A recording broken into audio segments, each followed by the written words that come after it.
ವೃಶ್ಚಿಕ ರಾಶಿಯವರೇ, ನೀವು ಈ ಕ್ಷಣ ಈ ವಿಡಿಯೋವನ್ನು ನೋಡುತ್ತಿರುವುದೇ ಯಾದೃಚ್ಛಿಕವಲ್ಲ. ಇದು ನಿಮ್ಮ ಜೀವನದಲ್ಲಿ ಈಗಾಗಲೇ ಆರಂಭವಾಗಿರುವ ದೈವಿಕ ಪರಿವರ್ತನೆಯ ಒಂದು ಭಾಗ.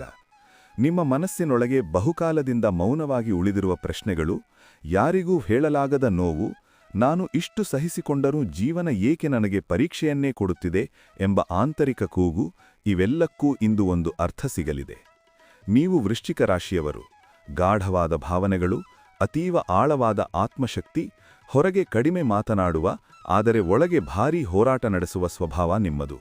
ನೀವು ಬಿದ್ದರೂ ಮೌನವಾಗಿ ಎದ್ದು ನಿಲ್ಲುವವರು. ಆದರೆ ಕಳೆದ ಕೆಲವು ತಿಂಗಳುಗಳಲ್ಲಿ ಆ ಶಕ್ತಿಯು ಕೆಲವೊಮ್ಮೆ ಕುಗ್ಗಿದಂತೆ ನಿಮಗೆ ಅನಿಸಿತು. ಯಾರಿಗೂ ತೋರಿಸದೆ ಒಳಗೊಳಗೆ ನೀವು ಬಹಳಷ್ಟು ಸಹಿಸಿಕೊಂಡಿದ್ದೀರಿ.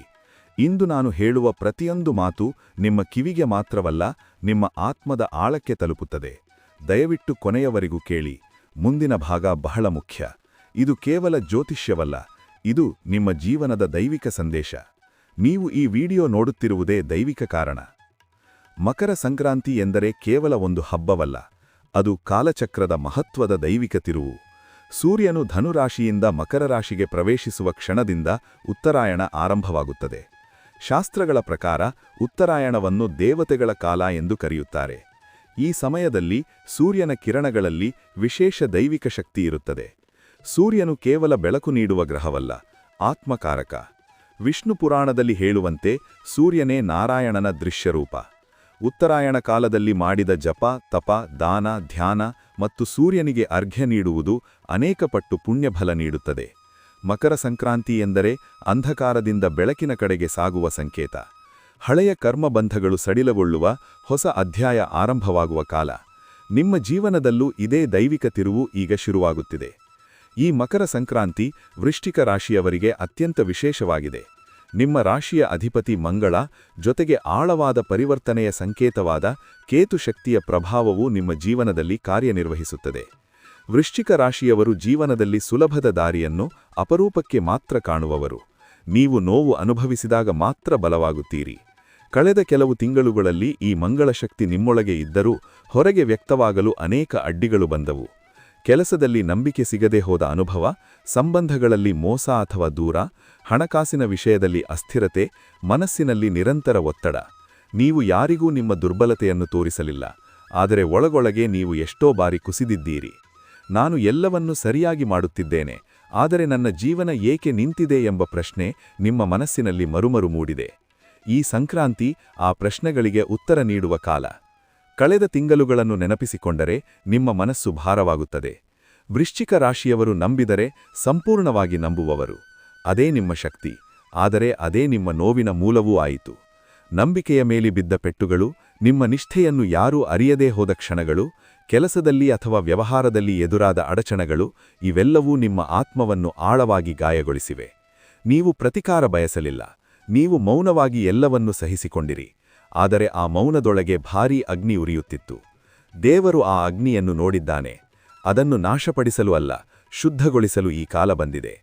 ಮಕರ ಸಂಕ್ರಾಂತಿಯ ನಂತರ ನಿಮ್ಮ ಜೀವನದಲ್ಲಿ ಬದಲಾವಣೆಗಳು ನಿಧಾನವಾಗಿ ಆದರೆ ಬಹಳ ಗಂಭೀರವಾಗಿ ಆರಂಭವಾಗುತ್ತವೆ. ಉದ್ಯೋಗ ಮತ್ತು ವೃತ್ತಿಯ ವಿಷಯದಲ್ಲಿ ವೃಶ್ಚಿಕ ರಾಶಿಯವರಿಗೆ ಸ್ಥಗಿತಗೊಂಡಂತೆ ಕಂಡ ಸ್ಥಿತಿ ಕರಗಲು ಆರಂಭಿಸುತ್ತದೆ. ಕೆಲವರಿಗೆ ಹೊಸ ಕೆಲಸದ ಅವಕಾಶ, ಕೆಲವರಿಗೆ ಈಗಿರುವ ಕೆಲಸದಲ್ಲೇ ಶಕ್ತಿ ಮತ್ತು ಗೌರವ ಮರಳಿ ಸಿಗುತ್ತದೆ. ನೀವು ಹಿಂದೆ ಮಾಡಿದ ಶ್ರಮಕ್ಕೆ ಈಗ ಗುರುತಿನ ಸಮಯ ಬರುತ್ತದೆ. ಮೊದಲಿಗೆ ಇದು ಸಣ್ಣ ಬದಲಾವಣೆಯಂತೆ ಕಾಣಬಹುದು, ಆದರೆ ಅದೇ ದೊಡ್ಡ ಬದಲಾವಣೆಯ ಆರಂಭ. ಕೊನೆಯವರೆಗೂ ನೋಡಿ, ಏಕೆಂದರೆ ಈ ಸಮಯದಲ್ಲಿ ನೀವು ತೆಗೆದುಕೊಳ್ಳುವ ನಿರ್ಧಾರಗಳು ನಿಮ್ಮ ಮುಂದಿನ ಹಲವಾರು ವರ್ಷಗಳ ದಿಕ್ಕನ್ನು ನಿರ್ಧರಿಸಬಹುದು. ಹಣಕಾಸಿನ ಸ್ಥಿತಿಯಲ್ಲಿ ಕಳೆದ ದಿನಗಳ ಒತ್ತಡ ನಿಧಾನವಾಗಿ ಇಳಿಯುತ್ತದೆ. ಹಣ ಬಂದರೂ ಉಳಿಯದ ಅನುಭವ, ಸಾಲದ ಚಿಂತೆ, ಭವಿಷ್ಯದ ಭಯ, ಇವೆಲ್ಲವೂ ನಿಮ್ಮ ಮನಸ್ಸನ್ನು ಕಾಡುತ್ತಿದ್ದವು. ಮಕರ ಸಂಕ್ರಾಂತಿಯ ನಂತರ ಹಣದ ಹರಿವು ನಿಧಾನವಾಗಿ ಸ್ಥಿರವಾಗಲು ಆರಂಭಿಸುತ್ತದೆ. ದೊಡ್ಡ ಸಂಪತ್ತು ಏಕಾಏಕಿ ಬರದಿದ್ದರೂ ನಿಯಂತ್ರಣ ಮತ್ತು ನೆಮ್ಮದಿ ಬರುತ್ತದೆ. ನೀವು ಹಣವನ್ನು ಹೆಚ್ಚು ಜಾಗೃತಿಯಿಂದ ಬಳಸಲು ಕಲಿಯುತ್ತೀರಿ. ಆದರೆ ಇಲ್ಲಿ ಒಂದು ಎಚ್ಚರಿಕೆ ಇದೆ. ಅನುಮಾನದಿಂದ ಅಥವಾ ಭಯದಿಂದ ಎಲ್ಲರನ್ನೂ ದೂರ ತಳ್ಳಬೇಡಿ. ಎಲ್ಲರೂ ಶತ್ರುಗಳಲ್ಲ, ಆದರೆ ಜಾಗೃತಿ ಅಗತ್ಯ. ಕುಟುಂಬ ಮತ್ತು ಮನಸ್ಸಿನ ಶಾಂತಿಯ ವಿಷಯದಲ್ಲಿ ವೃಶ್ಚಿಕ ರಾಶಿಯವರಿಗೆ ಆಂತರಿಕ ಗುಣಮುಖಿಯ ಕಾಲ ಇದು. ಕುಟುಂಬದೊಳಗೆ ಉಂಟಾಗಿದ್ದ ಅರ್ಥಭೇದಗಳು ನಿಧಾನವಾಗಿ ಕರಗುತ್ತವೆ. ನಿಮ್ಮ ಮೌನದ ಹಿಂದಿನ ನೋವನ್ನು ಇತರರು ಅರಿಯಲು ಆರಂಭಿಸುತ್ತಾರೆ. ಕೆಲವರಿಗೆ ಕುಟುಂಬದಲ್ಲಿ ಶುಭ ಸುದ್ದಿ, ಸಂತಸದ ಕ್ಷಣಗಳು. ಆದರೆ ಇದಕ್ಕಿಂತ ದೊಡ್ಡದು ನಿಮ್ಮೊಳಗಿನ ಶಾಂತಿ. ನೀವು ಹಳೆಯ ನೋವುಗಳನ್ನು ಬಿಡಲು ಕಲಿಯುತ್ತೀರಿ. ಕ್ಷಮೆ ಎಂದರೆ ದುರ್ಬಲತೆ ಅಲ್ಲ ಎಂಬ ಅರಿವು ನಿಮ್ಮೊಳಗೆ ಬಲವಾಗುತ್ತದೆ. ಇದು ಯಾದೃಚ್ಛಿಕವಲ್ಲ, ಇದು ದೈವಿಕ ಚಿಕಿತ್ಸೆ. ಆರೋಗ್ಯ ಮತ್ತು ಆತ್ಮಬಲದ ವಿಷಯದಲ್ಲಿ ವೃಶ್ಚಿಕ ರಾಶಿಯವರಿಗೆ ಮನಸ್ಸಿನ ಸ್ಥಿತಿ ಬಹಳ ಮುಖ್ಯ. ಕಳೆದ ದಿನಗಳಲ್ಲಿ ಮಾನಸಿಕ ಒತ್ತಡದಿಂದ ದೇಹವು ದಣಿದಿತ್ತು. ಮಕರ ಸಂಕ್ರಾಂತಿಯ ನಂತರ ನಿಮ್ಮಲ್ಲಿ ಹೊಸ ಶಕ್ತಿ ಪ್ರವೇಶಿಸುತ್ತದೆ. ಆತ್ಮಬಲ ಎಂದರೆ ಕೇವಲ ಹೋರಾಟವಲ್ಲ, ಅದು ಬಿಡುವ ಶಕ್ತಿ ಕೂಡ. ನಾನು ಇನ್ನು ಈ ಭಾರವನ್ನು ಹೊರುವ ಅಗತ್ಯವಿಲ್ಲ ಎಂಬ ಅರಿವು ನಿಮ್ಮೊಳಗೆ ಮೂಡುತ್ತದೆ. ಇದು ನಿಮ್ಮನ್ನು ಒಳಗಿನಿಂದಲೇ ಬಲಪಡಿಸುತ್ತದೆ.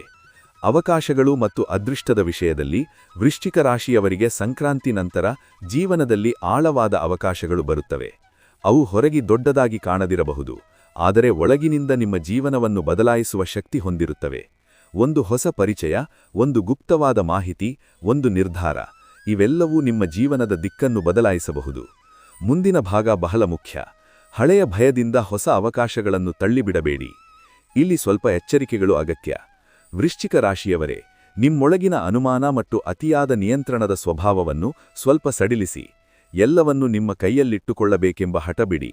ಮಾತಿನ ನಿಯಂತ್ರಣ ಬಹಳ ಮುಖ್ಯ. ನೋವಿನ ಕ್ಷಣದಲ್ಲಿ ಹೊರಡುವ ಕಠಿಣ ಮಾತುಗಳು ಸಂಬಂಧಗಳನ್ನು ಶಾಶ್ವತವಾಗಿ ಹಾನಿಗೊಳಿಸಬಹುದು. ಅತಿಯಾದ ನಂಬಿಕೆಗೂ ಅತಿಯಾದ ಅನುಮಾನಕ್ಕೂ ಮಧ್ಯದ ದಾರಿ ಹಿಡಿಯಿರಿ. ದೈವಿಕ ಕೃಪೆ ನಿಮ್ಮ ಜೊತೆಯಿದೆ, ಆದರೆ ಜಾಗೃತಿ ನಿಮ್ಮ ಜವಾಬ್ದಾರಿ. ಈಗ ಸ್ವಲ್ಪ ನಿಲ್ಲಿ. ನೀವು ಈ ಮಾತುಗಳನ್ನು ಕೇಳುತ್ತಿದ್ದರೆ ದಯವಿಟ್ಟು ಕೊನೆಯವರೆಗೂ ಕೇಳಿ. ಇದು ಕೇವಲ ಮಾಹಿತಿಯಲ್ಲ, ಇದು ನಿಮ್ಮ ಜೀವನದ ಮಾರ್ಗದರ್ಶನ. ನಿಮ್ಮ ಆತ್ಮಕ್ಕೆ ಇದು ಬೇಕಾಗಿತ್ತು, ಅದಕ್ಕಾಗಿಯೇ ನೀವಿಲ್ಲಿದ್ದೀರಿ. ಇದು ಯಾದೃಚ್ಛಿಕವಲ್ಲ. ಈಗ ಒಂದು ಸರಳ ಆದರೆ ಅತ್ಯಂತ ಶಕ್ತಿಶಾಲಿ ದೈವಿಕ ಪರಿಹಾರ. ಮಕರ ಸಂಕ್ರಾಂತಿಯ ನಂತರದ ಮೊದಲ 7 ದಿನಗಳು ಪ್ರತಿದಿನ ಬೆಳಿಗ್ಗೆ ಸೂರ್ಯೋದಯದ ಸಮಯದಲ್ಲಿ ಶುದ್ಧ ಮನಸ್ಸಿನಿಂದ ಸೂರ್ಯನಿಗೆ ಅರ್ಘ್ಯ ನೀಡಿ. ಒಂದು ತಾಮ್ರದ ಪಾತ್ರೆಯಲ್ಲಿ ನೀರು, ಸ್ವಲ್ಪ ಅಕ್ಕಿ ಮತ್ತು ಕೆಂಪು ಹೂ ಸೇರಿಸಿ ಸೂರ್ಯನ ಕಡೆ ಮುಖ ಮಾಡಿ ಅರ್ಪಿಸಿ. ಆ ಕ್ಷಣದಲ್ಲಿ ಮನಸ್ಸಿನಲ್ಲಿ ಒಂದು ಮಾತು ಹೇಳಿ: ನನ್ನ ಜೀವನದ ಹಳೆಯ ನೋವುಗಳು ಕರಗಲಿ, ನನ್ನ ಆತ್ಮ ಶುದ್ಧವಾಗಲಿ. ಸಂಜೆ ಒಂದು ದೀಪ ಹಚ್ಚಿ. ಸಾಧ್ಯವಾದರೆ ಆ ದಿನ ಯಾರಿಗಾದರೂ ಆಹಾರ ದಾನ ಮಾಡಿ ಅಥವಾ ಸಂಕಟದಲ್ಲಿರುವವರಿಗೆ ಸಹಾಯ ಮಾಡಿ. ಯಾವುದೇ ವಿಶೇಷ ಮಂತ್ರ ಗೊತ್ತಿರದಿದ್ದರೂ ಪರವಾಗಿಲ್ಲ, ಶ್ರದ್ಧೆಯೇ ಮಂತ್ರ. ಈ ಪರಿಹಾರವು ನಿಮ್ಮ ಮನಸ್ಸಿಗೆ ಅಪಾರ ಶಾಂತಿ ನೀಡುತ್ತದೆ, ಜೀವನಕ್ಕೆ ನಿಧಾನವಾಗಿ ಬೆಳಕು ತರುತ್ತದೆ. ಈಗ ನಾನು ನಿಮ್ಮನ್ನು ಕೇಳಿಕೊಳ್ಳುತ್ತೇನೆ, ಈ ಸಂದೇಶ ನಿಮ್ಮ ಹೃದಯಕ್ಕೆ ತಲುಪಿದ್ದರೆ ದಯವಿಟ್ಟು ಈ ವಿಡಿಯೋವನ್ನು ಲೈಕ್ ಮಾಡಿ. ನಿಮ್ಮಂತೆಯೇ ಮೌನ ಹೋರಾಟದಲ್ಲಿರುವ ಇನ್ನೊಬ್ಬ ವೃಶ್ಚಿಕ ರಾಶಿಯವರಿಗೆ ಇದು ತಲುಪಲಿ ಎಂದು ಶೇರ್ ಮಾಡಿ.